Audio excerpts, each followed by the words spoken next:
Allez, voilà, on va commencer donc du coup notre travail de la semaine, donc avec une semaine qui s'achève, une semaine de Fed qui vient de se terminer. On va voir un petit peu les enjeux. On devrait avoir aussi un open assez fort. On a eu vendredi une information, notamment au niveau de la décision de Donald Trump sur le prochain président de la Fed, du moins qui va proposer au Sénat. Et donc, du coup, cela a un peu surpris les marchés. On va le voir ensemble. Donc, vous le voyez, Powell qui fait une passe décisive donc à Kevin Warsh, puisque c'est lui qui devrait prendre le relais. On va s'y attarder un petit peu plus dans le détail et voir qu'est-ce que ça peut avoir comme impact sur notre année ou sur les prochaines réunions à venir. Donc, démarrons par le calendrier comme chaque semaine. Donc, on va démarrer. On aura lundi, on aura quand même une belle semaine. Hein. Lundi 15h45, donc le PMI manufacturier, pardon, et l'ISM. Donc 15h45, PMI manufacturier et 16h, donc du coup l'ISM, qui seront donc tous les deux marchés ouverts et qui nous aideront beaucoup pour la direction de cette journée. 17h30, on aura la publication du GDP d'Atlanta, donc la prévision du PIB américain, projection de prévision du PIB. Bostic, 18h30, membre du FOMC, justement, qui sera le premier à parler, donc, suite à cette éventuelle nomination. Allez. Le 3 février, on aura Barkin à 14h qui va parler. Donc, Barkin, on va se le marquer, mais bon, marché fermé, ça devrait aller. Surtout, donc, 14h55, toujours pareil, les ventes au détail. 15h40, le Bowman, ça, il faut se le marquer. 15h40, Bowman, marquez-vous-le parce que souvent, on a tendance à avoir un peu la tête dans le guidon. 16h, le rapport Jols. Donc ça, c'est l'info de la journée de mardi. Le rapport Jolts, c'est lui qui va guider le marché, le rapport sur l'emploi et qui va pouvoir un petit peu nous donner le tempo de cette journée. Mercredi, on aura les PMI Services, 15h45. Vous pouvez vous noter 15h45, PMI Services, assez important. Hein, l'économie américaine est composée à 75% de services. Donc, 15h45 PMI Service, c'est ça qui va le plus compter. Et donc, suivi de l'ISM, forcément, puisque ça va ensemble, comme toujours. PMI Service suivi de l'ISM à 16h. Donc, il faudra attendre 16h vraiment pour avoir le chemin de la journée.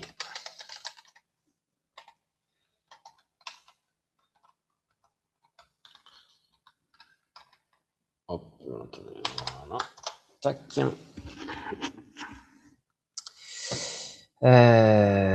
Après, on devrait être bon. Voilà. On est bon.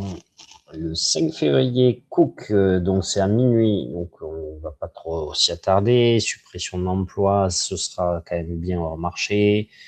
Bénéficiaire du chômage comme d'hab, 14h30, jeudi 14h30. Le chômage, ça c'est un grand classique. Normalement, vous l'avez toutes les semaines dans votre agenda. Discours de Bostic à 16h50, marquez-vous-le. Bostic, du coup. Ah mince.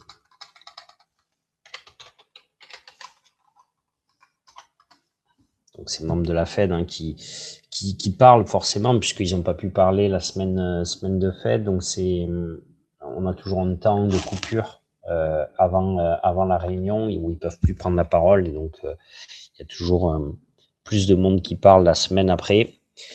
Ici, on n'aura pas des adjudications assez longues pour être intéressantes. Le vendredi, on aura le salaire moyen assez intéressant, 14h30, on va se le marquer.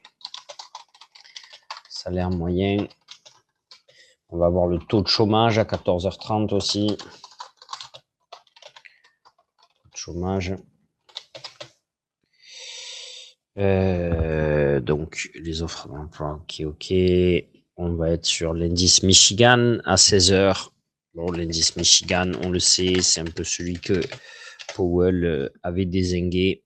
Mais bon, il sort, donc il faut le contrôler. Et 18h, on aura Jefferson. Voilà, Jefferson pour 18h. Et ce sera tout en termes de données économiques du calendrier, du moins. On va avoir des résultats d'entreprise la semaine prochaine, des résultats intéressants. Donc, puisque l'on aura... Hop.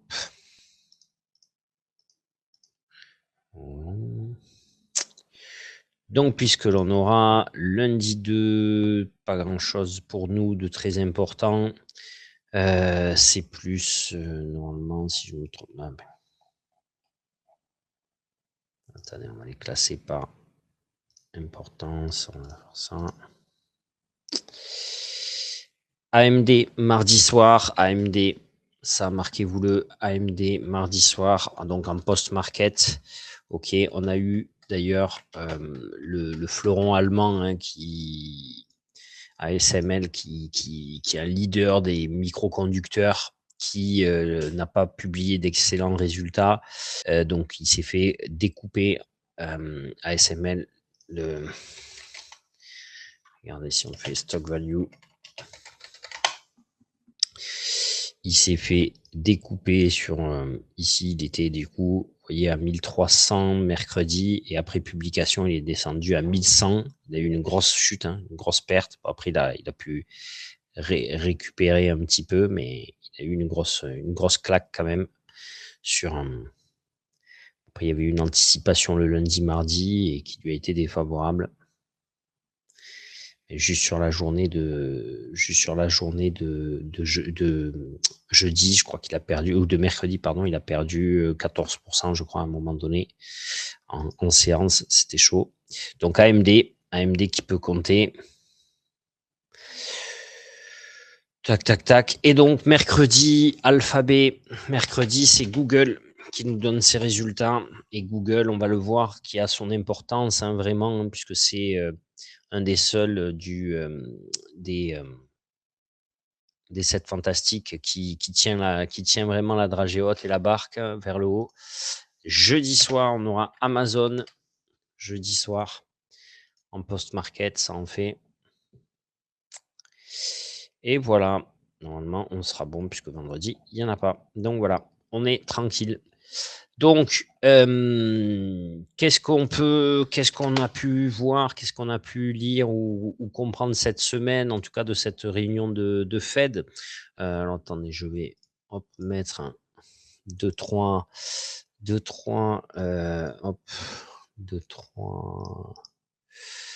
exemples. 2, 3 graphes que je vous avais préparés, bien sûr. Ah, voilà. Allez.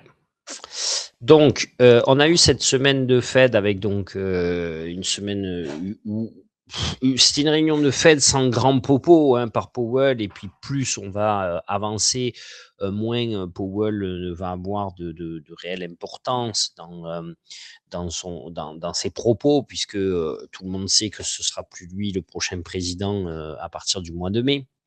Par contre, on peut voir que c'est un statu quo donc qui a été décidé au niveau des taux, et que surtout il n'a pas ouvert la porte à une nouvelle baisse de taux du coup sur la prochaine réunion. Et ça, on peut le voir ici. Donc, le marché a compris le message, puisque 85% du marché ne s'attend pas à une baisse de taux lors de la prochaine réunion.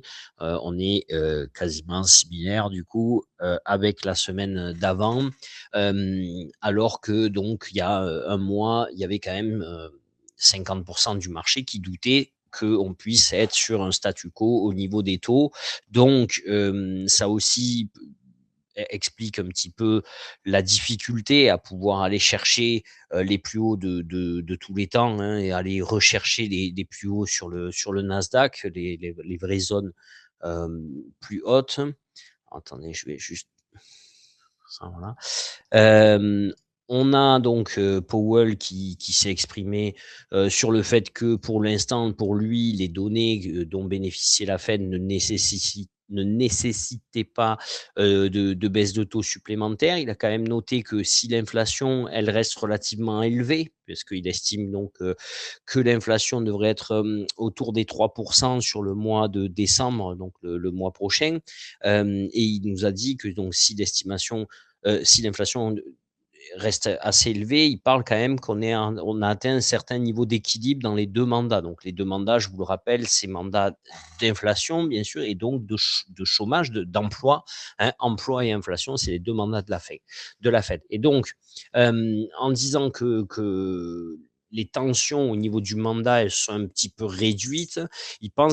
Ça veut dire qu'il pense qu'il n'y a pas de risque majeur sur l'emploi et qu'il n'a pas de crainte particulière sur l'inflation, puisqu'il la lie d'ailleurs directement aux droits de douane. Il a expliqué que si on parle du détail du PCE Core. Souvenez-vous, il y a deux mesures d'inflation, il y a le CPI et le PCE. Hein, donc le PCE, la mesure préférée de la Fed, c'est le PCE parce qu'elle prend vraiment plus en compte les produits de première nécessité des Américains. Et donc, si on prend le PCE, il nous a dit que si on entrait dans le détail du PCE Core et qu'on enlève la contribution liée aux biens, hein, donc les hausses de prix liées aux biens, alors l'inflation du PCE Core, elle est à peine au-dessus des 2%. Et ça, c'est très important, ce qu'il a noté quand il dit ça, c'est que, parce que ça veut dire que c'est les droits de douane qui tirent l'inflation proche du 3% et qui font plafonner l'inflation proche des 3%, hein, et donc pas les produits eux-mêmes. Et il estime que les effets de ces paliers, ils vont s'estomper à partir du mois de mai. Pourquoi? Parce que, comme il nous a toujours expliqué, les droits de douane lui faisaient peur sans trop lui faire peur, parce que même s'il pilotait dans le brouillard, dans le fait, comme il nous disait, que on ne sache pas exactement le taux qui allait être fixé et qu'on pouvait avoir des changements comme ça de comportement et de taux, en dehors de ça, il disait que sinon, la mise en place des droits de douane, ça avait un effet de on-off, c'est-à-dire que comme l'inflation est un comparé de chaque mois, ben en fait, quelque part, OK, elles rentrent en valeur, elles sont mises en place, mais comme il n'y a pas de cumul de droits de douane sur les mois d'après, normalement, après, ça se lisse et ça reste, et il n'y a pas de raison que le pic reste élevé. Donc, il pense que tous ces effets-là auront disparu d'ici le mois de mai 2026.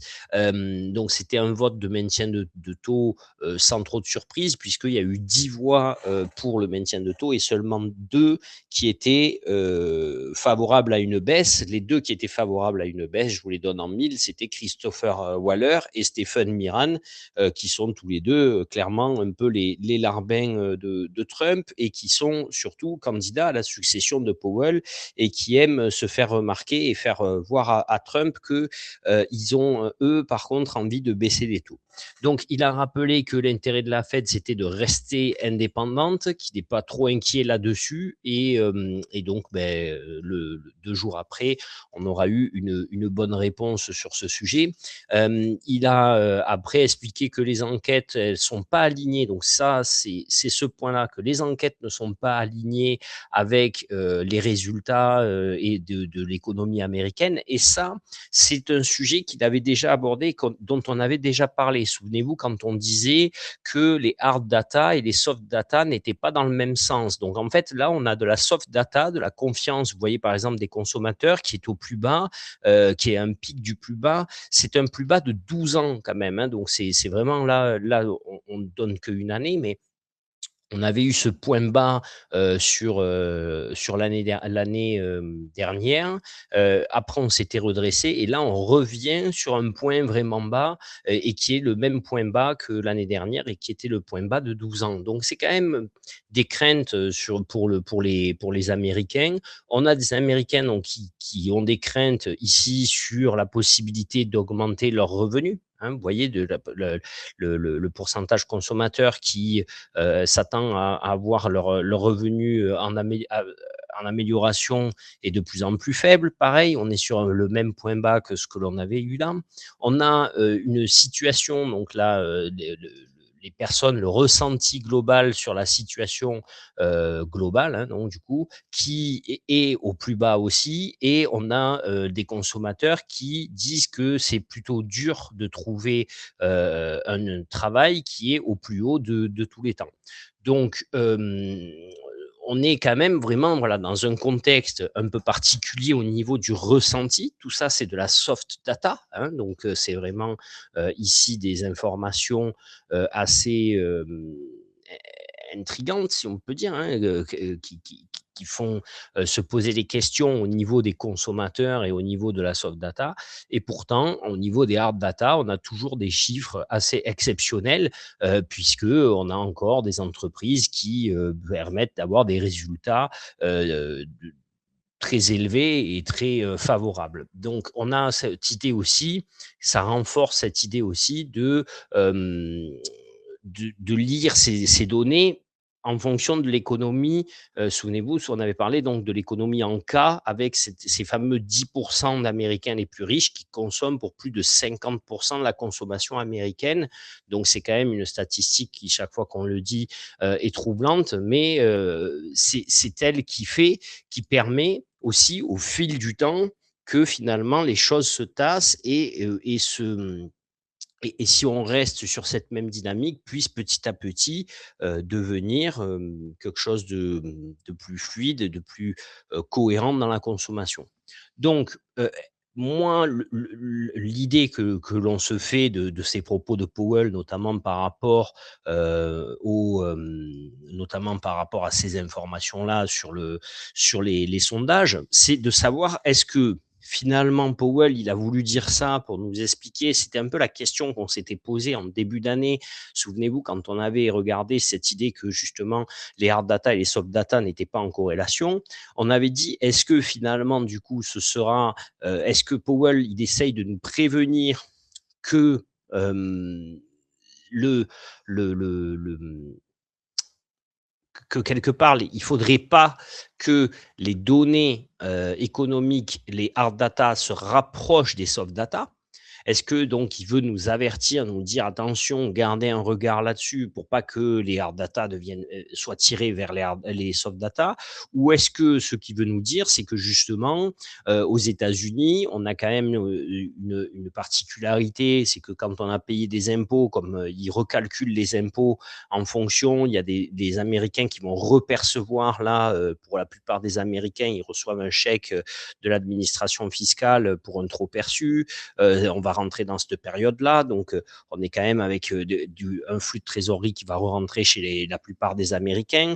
Est-ce que finalement, on n'est pas aussi sur un ressenti global du contexte dans lequel on vit qui est un peu moins bon parce que émotionnellement ou parce que géopolitiquement un peu moins structuré que d'habitude, mais qui serait pas vraiment sur le papier en termes de possibilités de vie aussi graves. Et donc, est-ce que il a voulu nous dire que au fil du temps, ces datas-là vont peut-être finir elles-mêmes par se rapprocher des données hard data, et ce qui serait plus positif pour l'économie, puisque ce serait donc l'économie en cas qui tirerait vers le haut les consommateurs. Donc ça, c'est à voir, hein, forcément, on ne sait pas ce qu'il a voulu nous dire par là. Je pense que ce qu'il a voulu nous dire, c'est plus, alors ça, c'est un avis un peu plus personnel de par rapport à ce qu'on lit dans les propos de Powell depuis quelques années maintenant. Je pense qu'il a voulu nous dire qu'il fallait pas s'alarmer de ces statistiques-là, il fallait pas leur donner plus de poids qu'elles n'en ont, parce que finalement, on remarque que le consommateur souvent se plaint plus que ce qui l'a réellement comme risque ou comme difficulté. Et que, souvenez-vous, il nous avait dit d'ailleurs que l'indice Michigan, dont on vient de parler tout à l'heure, était un indice qui perdait de son sens tellement il était décalé, tellement il était pas dans le juste, notamment sur les prévisions d'inflation, etc. Donc, euh, Il nous a aussi annoncé que les prochaines statistiques seront moins déformées par le shutdown, donc ça, c'est important. On a vu qu'on a failli avoir un nouveau risque de shutdown qui est assez monté, assez fort parce que, suite à tout ce qui se passe dans certains États, du coup, l'opposition ne voulait pas voter le budget parce qu'ils ne veulent pas donner de l'argent pour pouvoir financer une police ou une milice qui viendrait semer le trouble dans certains États. Donc, ce n'est pas l'objectif. Et donc, il a fallu que Trump, quand même, fasse un petit peu plus patte blanche sur ce niveau-là pour obtenir une prolongation du budget. Et donc, on a pu, dans cette même semaine, avoir les résultats des entreprises. Et donc, ces résultats d'entreprise qui ont été un petit peu sanctionnés, alors qu'ils étaient quand même très, très bons. Vous pouvez le voir ici. On est sur les mêmes tranches hein, de résultats là, au Q4 que globalement sur l'année 2025, avec le Q1 qui était beaucoup plus bas que les autres trimestres. On est dans quelque chose de cohérent, on est sur quelque chose qui surplante les attentes de résultats des entreprises, mais on est sur une projection 2026 en réduction, hein, vous voyez, avec une projection donc, qui est plutôt à la baisse. Et c'est ça qui, malgré des résultats excellents, a vu un peu la réalité, si on peut dire la réalité économique, rattraper certains titres comme Microsoft. Microsoft qui était déjà pas au mieux de sa forme, hein, puisque Microsoft, bah, tiens, on va le voir, je vais vous le mettre en même temps sur le côté, voilà ici, ce sera plus sympa pour vous. Et donc, tiens, on l'avait pris. Voilà, donc Microsoft qui est pas, vous voyez ici au mieux de sa forme, hein, puisque il a son plus haut à 553 qui date maintenant de octobre de la fin d'année 2025, et il a atteint un plus bas annuel à 421, hein, donc une sacrée chute quand même, notamment ici avec donc cette bougie du jeudi qui fait très mal à Microsoft. Pourquoi donc Microsoft peut se faire comme ça saigner un petit peu et pourquoi Microsoft, finalement, regardez le graphique, peut rentrer en bear market, enfin rentre en bear market, hein, puisque entre le point haut de 2025, de fin d'année 2025 et donc le cours actuel, il y a bien une baisse de plus de 20%.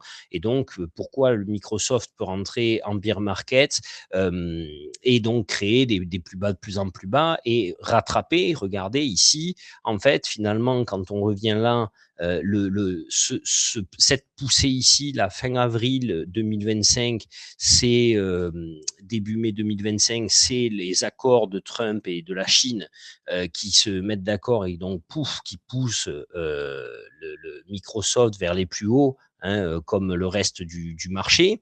Et donc, on a perdu, on a effacé tout ce gain, on est revenu finalement sur le point haut de 2024. Hein, vous voyez, on a même fait un plus bas que le point haut de 2024. On est même revenu là sur des seuils, sur des milieux de 2024. Donc, on a effacé un an de hausse hein, sur Microsoft.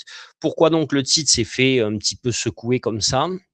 Donc, parce qu'il a annoncé une baisse de ses revenus, de son target en tout cas, sur le Q1, Q2 de 2026, et qu'il a aussi, surtout, annoncé, vous voyez, un investissement colossal donc sur le Azure hein, et sur l'IA. Donc, un investissement qui commence à faire un petit peu grincer des dents, notamment, on a vu Meta aussi, Meta qui a eu des super résultats et qui a été un peu chamboulé. Donc, c'est-à-dire que c'est allé un peu en machine à laver, un peu vers le haut, un peu vers le bas, c'est allé un peu partout. Hop, attendez, Meta plateforme, regardez. Alors, ça a fini par finir en hausse hein, assez fortement, mais dans la même bougie, vous voyez, hein, là c'est des bougies 1 heure, mais boum, on a une inversion complète où on perd quand même par rapport à 620, vous voyez, et 597, on perd presque 5% en 2 heures, puis après on revient. Donc bon, c'était un peu une machine à laver. Pourquoi on a eu cet effet-là? Parce que c'est des entreprises qui ont publié d'excellents résultats, de très très bons résultats, mais qui ont aussi publié des projections d'investissement vraiment dantesques, hein, puisque 27 milliards d'investissements. Meta a planifié, a annoncé dépenser sur l'année 2026 entre 115 et 130 milliards d'investissements. Hein, donc c'est au-dessus de ce qu'attendait le marché. Et c'est là où, en fait, si vous voulez, c'est là où il y a 2 points. C'est là où, premièrement, c'est là où il faut surtout ne pas chercher à avoir raison avec le marché, hein, parce que finalement, quand on a, vous voyez, une entreprise comme Microsoft qui annonce des bons résultats, qui annonce un bon chiffre, mais quelque part, ce bon chiffre, il a été pricé déjà, parce que quand on est sur une entreprise comme Microsoft, ça fait bien longtemps qu'on achète les bons chiffres du futur. Et donc, quand on continue à trader cette action, il faut toujours se dire, bah, OK, je ne suis pas là en train de trader finalement le résultat qui sort aujourd'hui. Je suis en train de trader les projections qui arrivent. Et donc, en fait, ça fait des années qu'on trade ces 7 magnifiques en se disant, ben, je trade les résultats qui arrivent, je trade le futur de ces actions, le potentiel futur de ces actions. Et donc, quand elles annoncent un revenu un peu plus en baisse, eh ben déjà, elles se font sanctionner. Mais quand en face, en plus de ça, on voit que pour ce revenu en baisse, elles vont avoir une dépense, un investissement, une dette, donc du coup, qui va s'accroître et qui va, lui, se développer, alors on rentre dans un autre questionnement. Et c'est là où, en fait, quand même, le marché peut quelquefois revenir un petit peu à la réalité et avoir ben, finalement un petit peu un comportement un tout petit peu plus prudent. C'est que, ben, à la vue des dettes de ces entreprises, ils commencent à se poser des questions. Et donc, on peut se dire que le marché, enfin, on ne peut pas se dire, c'est le marché, du coup, finalement, regarde cette capacité d'investissement et cette énorme dette de ces entreprises-là et peut aller contre, si vous voulez, quelque part, les bons résultats annoncés, parce qu'il peut avoir quelques craintes sur la possibilité de ces entreprises de continuer à fournir des bons résultats à la hauteur des investissements fournis. Voilà. Voilà ce qui peut un peu plus l'inquiéter. Et on a vu donc par rapport à ça on avait depuis maintenant quelques semaines, hein, bah, tiens, on va se le mettre là, tiens, je l'ai là. On a vu depuis maintenant quelques semaines qu'on avait des matières premières qui font parler d'elles, notamment l'or, hein, qui fait très très bien parler de lui. L'or, l'argent, le cuivre qui font parler d'eux.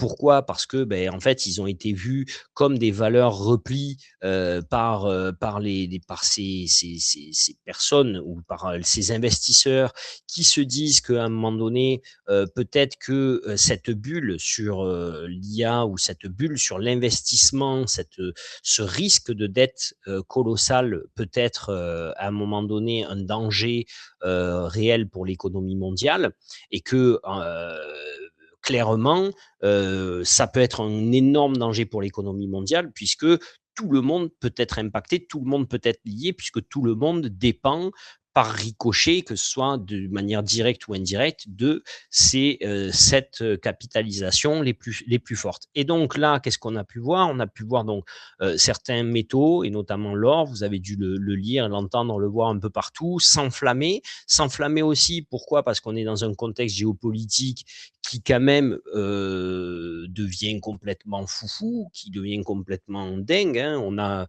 quand même voilà, des tensions naissantes sur des pays normalement alliés depuis bien longtemps et vraiment des positions assez surprenantes. Et donc, le cumul de ces 2 points, le risque de l'économie, la peur de l'économie et la peur géopolitique a entraîné ces métaux et ces valeurs-là comme valeur refuge et donc rotation sectorielle. Et en fait, au milieu de la rotation sectorielle, voilà, on a eu vendredi ici une annonce donc jeudi déjà, on avait eu vous voyez, un bon dégazage. Pourquoi on avait eu un premier dégazage jeudi? Ben, c'est parce que les résultats des entreprises étaient quand même plutôt bons. Hein, donc, finalement, on ne couvre pas grand-chose, mais tentative de rebond.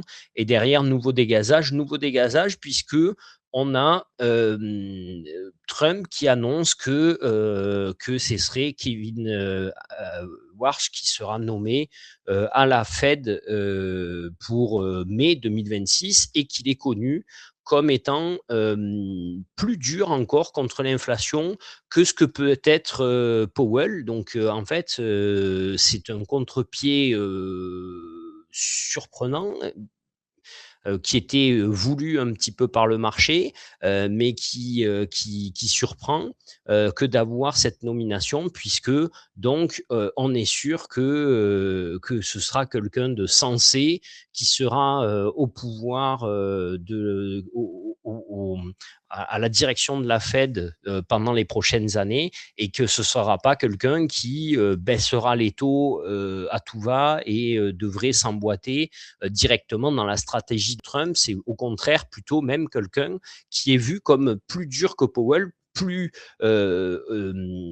faucon que Powell et moins souple que lui sur vis-à-vis de l'inflation. Donc c'est quelque chose, c'est une news qui elle-même a fait un petit peu, vous le voyez, un petit peu baisser les marchés forcément. Pourquoi? Parce que comme on dit, hein, le marché dépend aussi des baisses de taux pour que ces entreprises qui sont pleines de dettes puissent supporter la dette.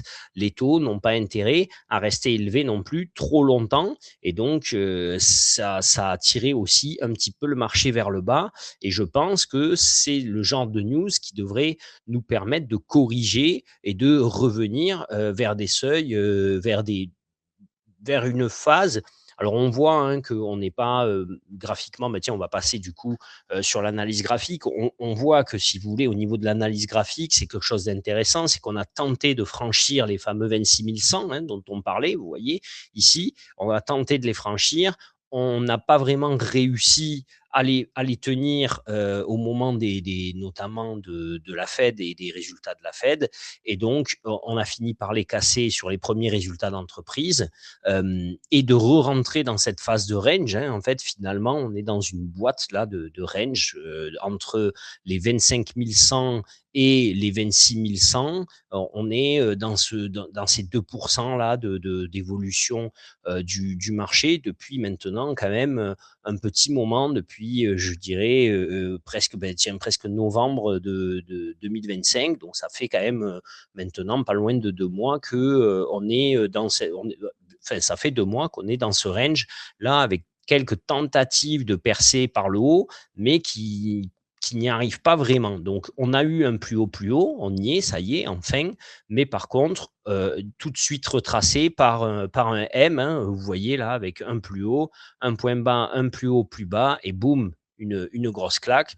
Donc, la nomination de Kevin Arch pourrait ramener le marché de nouveau vers ses plus bas un peu annuels progressivement si la rotation un petit peu continue et si les résultats d'entreprise qui doivent arriver cette semaine ne sont pas mieux valorisés. Donc, qu'est-ce que et qui inquiètent un petit peu dans le même sens. Ne vous y tenez pas que. Alors, regardez, pourquoi je vous dis ça?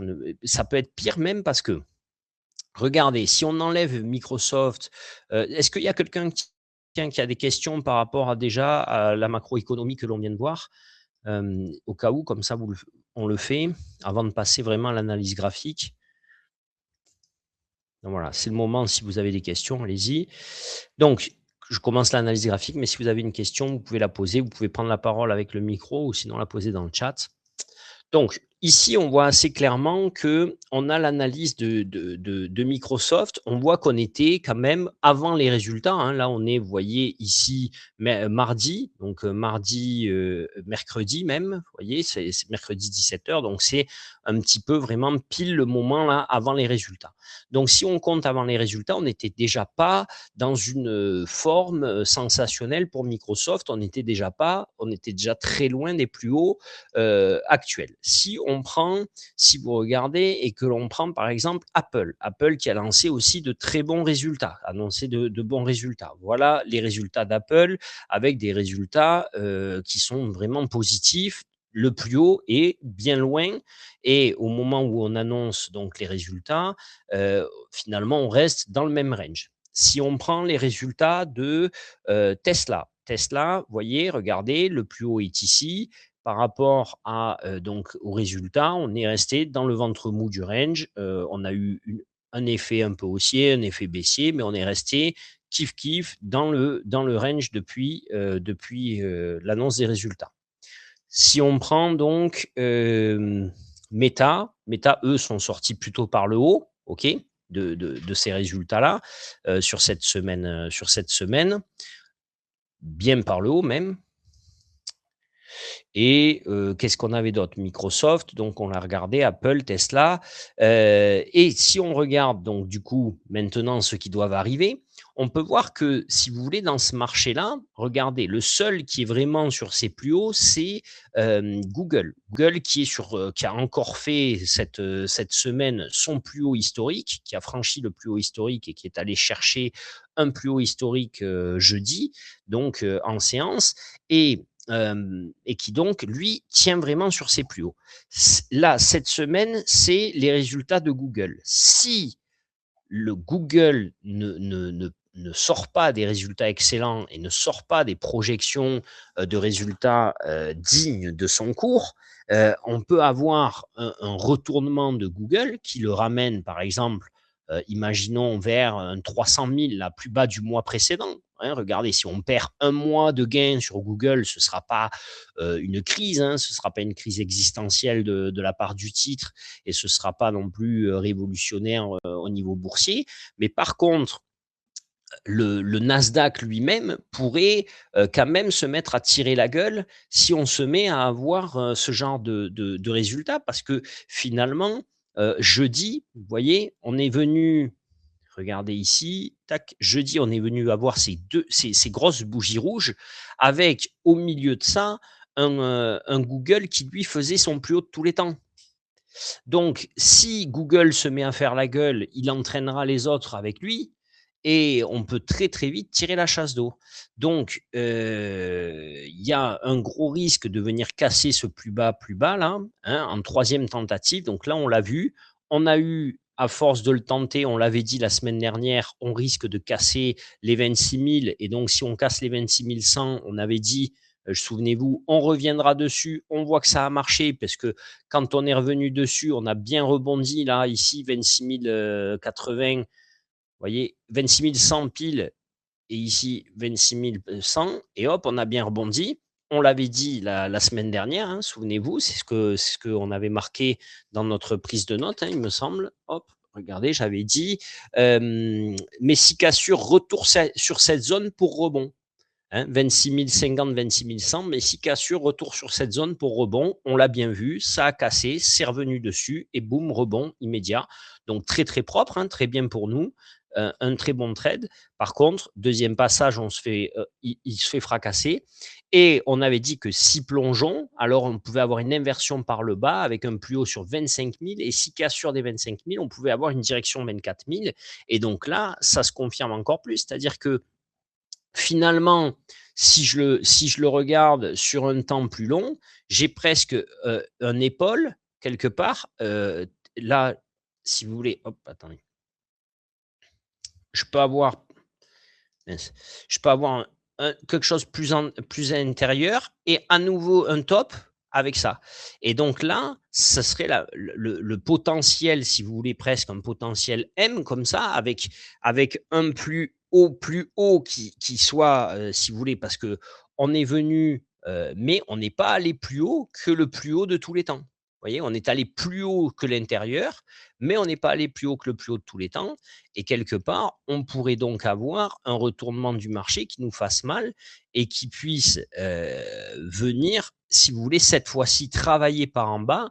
Et s'il casse par en bas, eh ben, cette fois-ci, tirer un peu plus la chasse d'eau pour revenir plutôt vers ce seuil-là. Souvenez-vous, là, les 24 010 que l'on avait noté, les 24 000 points qui sont quand même bien marqués.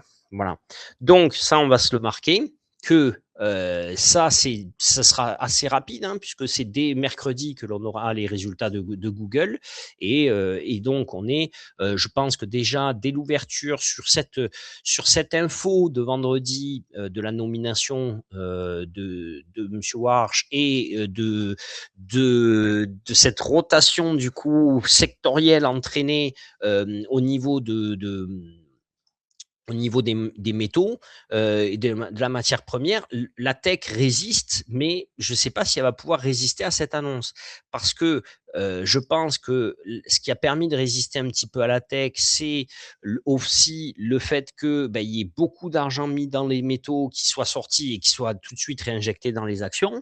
Mais c'est pas une bonne nouvelle pour le marché, du moins pour le nôtre, hein, pour le Nasdaq, d'avoir un président comme lui, puisque c'est un président qui est vraiment pas favorable aux baisses de taux. Hein. Donc, c'est quelqu'un qui devrait pouvoir maintenir plus longtemps encore que Powell les taux élevés. Et donc, on devrait pouvoir avoir, on va voir lors de ses premières prises de parole, mais on devrait pouvoir avoir un marché qui vraiment commence petit à petit à prendre ça en considération, puisque à moins que dans ce cas-là, à moins qu'il soit en réelle collaboration avec Trump et qu'il change un petit peu son fusil d'épaule. Mais maintenant qu'une fois nommé, en tout cas, il sera libre de faire ce qu'il veut et il ne pourra pas être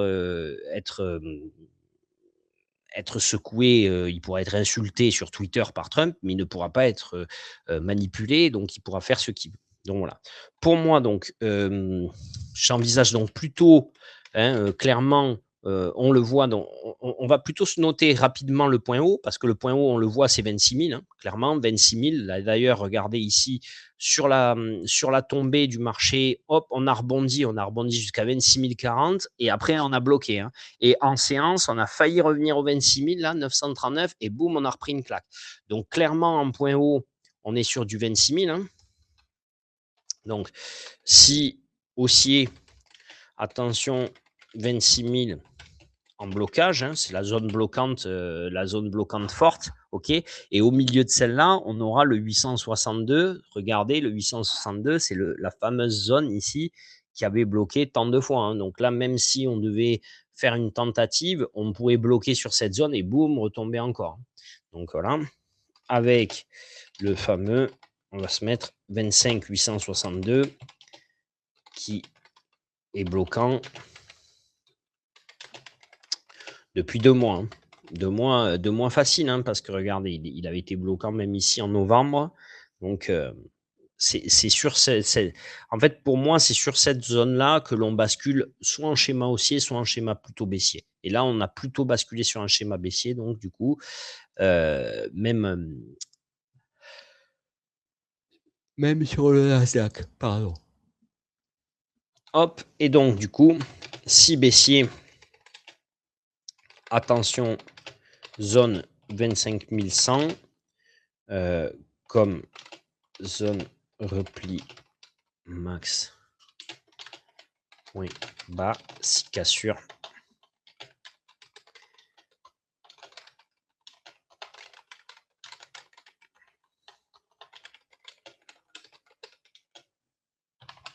Alors, qu'est-ce que ça veut dire? Donc, je vais vous le lire et après, je vais vous expliquer. Donc, qu'est-ce que ça... Je me marque. Je me marque si haussier, attention, 26 000 en blocage avec le fameux aussi 25 862 qui est bloquant depuis 2 mois. Donc, en gros, je vais pas être très, très chaud à l'achat, hein, honnêtement. Je vais plutôt le regarder et me préserver, sauf si vraiment il fait 26 000, il casse 26 000 et il revient un peu dessus. Je vais essayer de prendre des zones clés en rebond comme le 862. Donc, comme je vous dis, le plus haut de semaine précédente, non, ça c'était de la semaine d'avant, pardon, le plus haut du mois précédent, voilà. 935, 934, 75, il a bien marché, il nous a payé. Il y a des zones comme ça que je vais venir chercher, mais je vais venir chercher des zones astucieuses. d'accord? Des zones vraiment travaillées, identifiées, le 750, pareil, qui marche bien. Si il doit se retourner à la hausse et revenir titiller les 26 000, ce que j'ai du mal à croire. Si il tombe et qu'il descend, je ne vais pas chercher à attraper le couteau qui tombe, honnêtement, je vais le laisser bien respirer. De toute façon, on verra le gap baissier à l'ouverture où c'est qu'il peut se situer. Et je vais attendre la zone à 25 100. 25 100, je vais attendre, voir ce qui se passe. Si je vois quelque chose comme ça, vous voyez, cette configuration-là, où il touche 25 000, là, ici, et d'un seul coup, après, j'ai une bougie de retournement et une bougie bleue. Bon, là, c'est du 1 heure, mais même si je le mets, regardez, par exemple, en 5 minutes, OK? La dernière fois qu'il a touché les 25 000, c'était par ici, OK? Tac, regardez, même en 5 minutes, j'ai eu un beau mouvement, pouf, qui s'est créé. Et donc, où il est venu toucher une fois, 2 fois, presque 3 fois une zone un peu proche du 25 000, hein, ici, fin janvier. D'accord? Avant de complètement se retourner et revenir chercher les 25 500 presque quasiment dans la foulée. D'accord? Donc, si, et là pareil, regardez ici, c'était cette zone-là que je regardais en 1 heure. Regardez, c'est celle-là.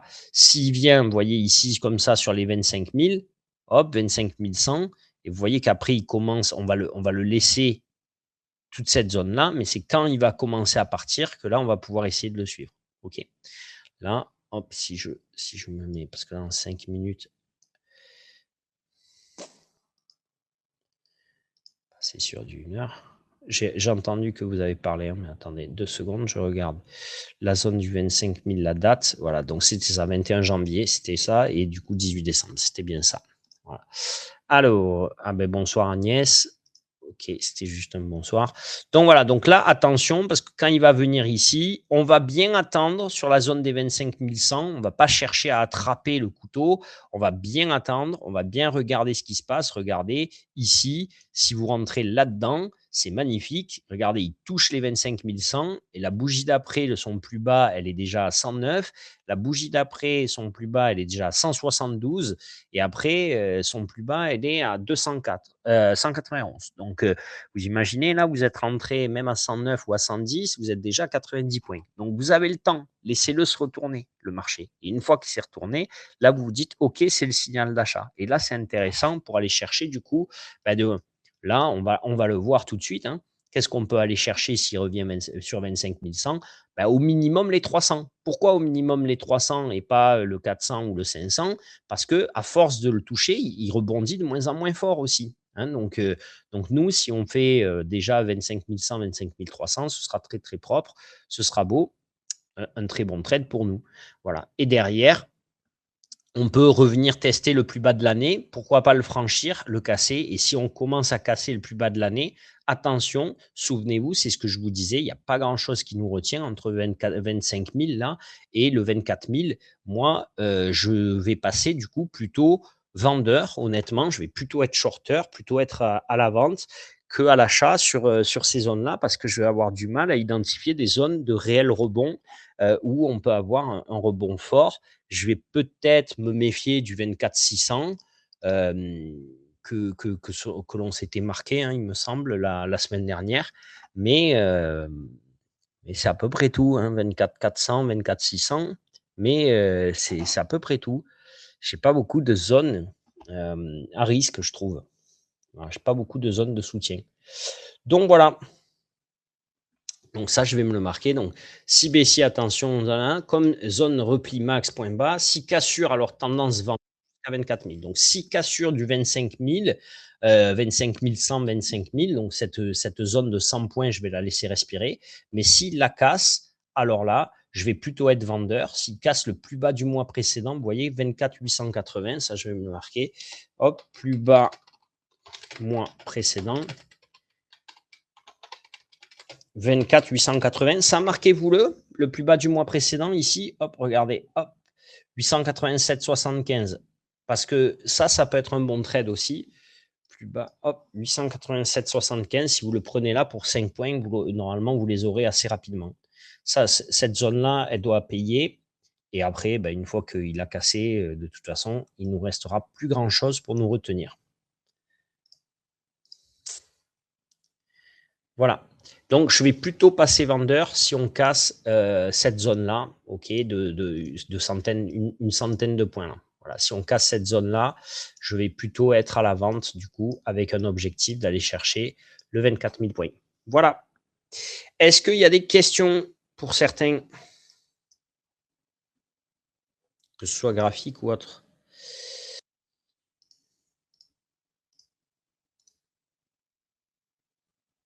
Non? Ok. Ok.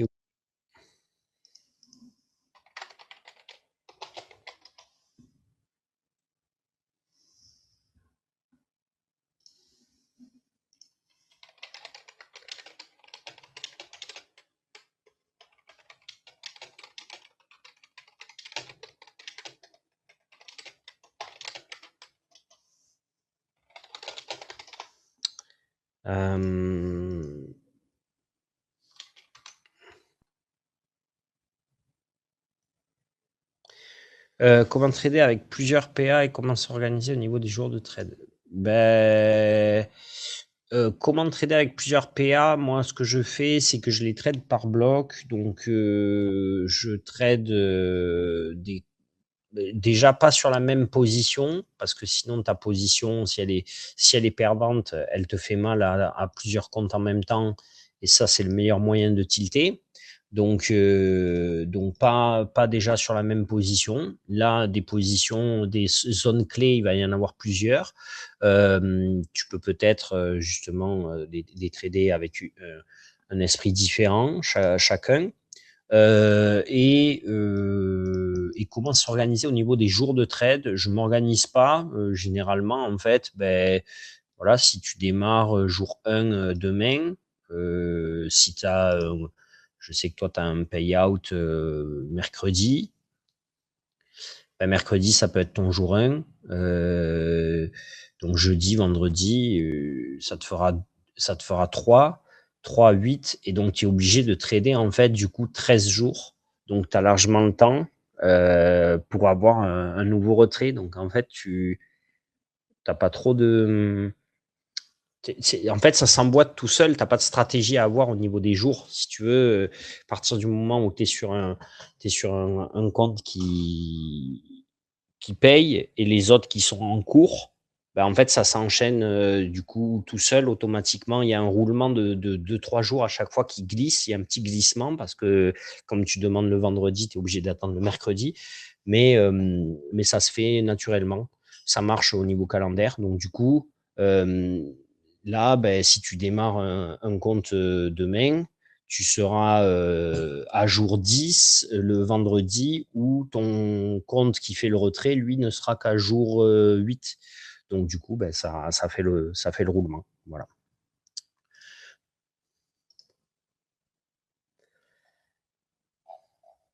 Si tant est que tous tes jours se passent bien. Bien sûr. Voilà. J'espère avoir répondu à ta question. Après, ne prends pas les mêmes positions sur les deux comptes. Hein. Ça, ce serait une grosse connerie.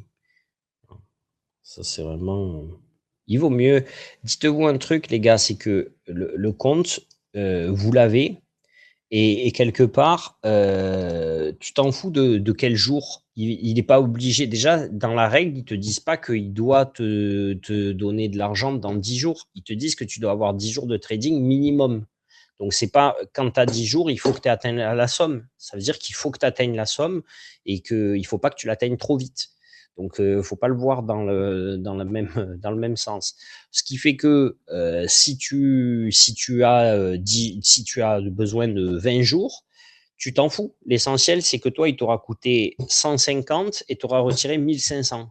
C'est ça qui compte. C'est pas de savoir s'il te fait les 1500 dans 10 jours, ou dans 15 jours, ou dans 20 jours. L'essentiel, c'est que tes 150, ils ont fait x10. Voilà. C'est juste ça qui est le plus important. Oui, non, Alain, si j'ai 2 PA, je trade mes 2 PA tous les jours. Vous le voyez, hein, souvent, quand je vous montre les résultats, j'ai plusieurs comptes et je trade tous les comptes, tous les jours. Donc, personnellement, je fais ça. Après, quand j'ai un PA, regarde, par exemple, là, sur les PA que j'ai en cours, il y en a un, il me manque 2 jours de trade, mais il est déjà à la somme. Il me manque 2 jours de trade, je vais faire mes 2 jours, je vais essayer d'être safe. Une fois que j'ai fait mes 2 jours, celui-là, par contre, je le trade plus et je vais attendre le retrait. Donc, du coup, ben, ça va m'amener au retrait du 11. Mais les autres, ils continuent à avancer en nombre de jours. Et si eux, ils avancent et qu'ils atteignent le nombre de jours la semaine du 11, ben ça tombe bien parce que du coup, ils seront payés le 18, etc. Donc, je traite toujours mes comptes indépendamment, en fait. Je me dis pas, comme j'en ai deux, j'en trade qu'un, et quand un il est au seuil, j'attaquerai l'autre. Je les trade chacun comme si les autres n'existaient pas.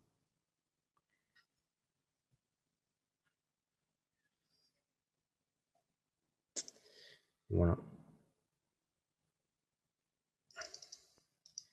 Et du coup, ben oui, c'est mieux, oui, d'en avoir plusieurs, c'est mieux. Et ça, c'est comme si tu me disais, je pars à la guerre avec un seul fusil ou plusieurs fusils. Tu crois que c'est quoi le mieux? Voilà. C'est mieux si tu en as plusieurs. Même si tu n'as pas besoin de les utiliser, c'est mieux si tu en as plusieurs. Non, tu n'es pas obligé d'ouvrir plusieurs ninjas. Tu peux dupliquer le graphique et en fait avoir. Bon, moi j'ai plusieurs écrans, donc c'est plus simple. Mais tu peux avoir un graphique par écran. Ou si tu n'as qu'un seul écran, ben, faire 3 graphiques côte à côte et un graphique par contre.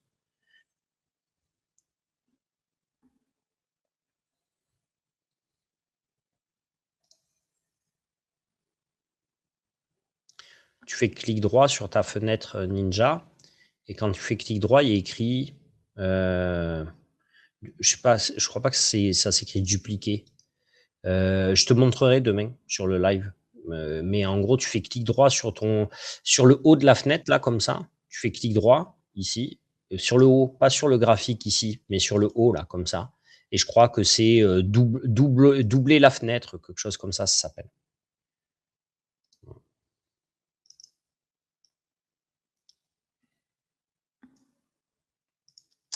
Bon, bah voilà, je sais pas s'il y a d'autres questions.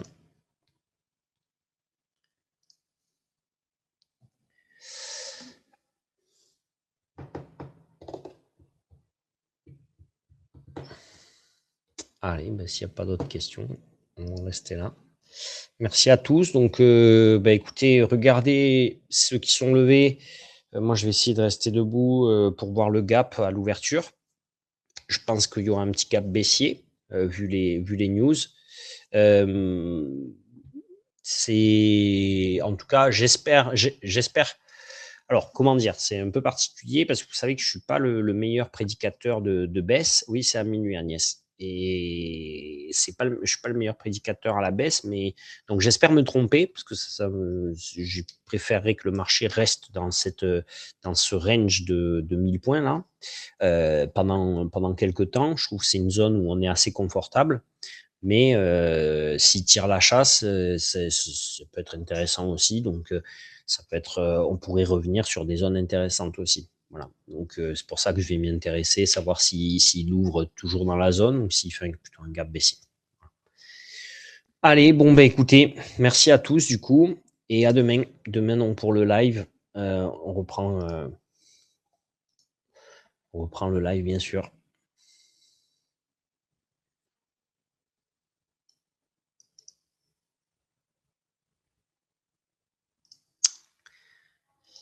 J'espère, Franck, que Michel fasse le live demain soir. Je suis en train de voir avec lui. Voilà. Allez, ben, merci à tous. De toute façon, moi, c'est sûrement que cette semaine, si Michel ne fait pas de live le soir, peut-être j'en ferai. Allez. Allez, bonne soirée, à demain. Ciao, merci Hervé. Ciao, ciao. Ciao, ciao.